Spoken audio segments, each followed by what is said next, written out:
الحمدلله دا د فوجان موټر دی او لمبي به بلیږي دغه د قرارګاه فتح شول الحمدلله ماشاءالله. د طالبانو حکومت وايي د ډیورنډ د کرښې په اوږدو کې د پاکستاني ځواکونو پر ضد په ترسره شویو انتقامي عملیاتو کې ټول ټال 55 پاکستاني پوځیان وژل شوي او یو شمېر یې ژوندي نیول شوي. د طالبانو د دفاع وزارت ویاند په یو خپور کړي بیان کې ویلي د غچ اخیستلو د عملیات د ډیورنډ د کرښې په اوږدو کې په پکتیکا، پکتیا، خوست، ننګرهار، کونړ او نورستان ولایتونو کې د فبروري په 26مه نیټه ماسخوتن 8 بجې پیل او د شپې په 12 بجو د طالبانو د لوی درستیز په امر پای ته ورسېدل. د دفاع وزارت د ویاند عنایت الله خوارزمي لخوا په خپور شوی بیان کې د هم راغلي چې د غچ اخیستلو په دې عملیاتو کې 8 تنه طالبان هم وژل شوي.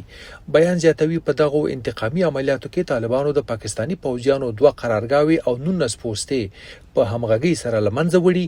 او له 4 نورو پوستو څخه یې عسكر په خپل وتښتیدل. دغه ډول د طالبانو د حکومت ویاند ذبیح الله مجاهد په خپل ایکس پاڼه باندې د پاکستان لخوا په همدې شپه د تازه بمباري خبر هم ورکړی. د وای د پاکستان بزدل پاوز په کابل، کندهار او پکتیا کې ځینی ځایونه بمبار کړي، خو الحمدلله چاته پکې د سرجان نه دی وختي. د پاکستان د پوز د رسنیو دفتر ISPR له دغه جګړې کابو 12 ساعته وروسته هم د افغانستان لخوا د دغه ځوابي او انتقامي عملیاتو په اړه څه نه دي خبره کړي. طالبانو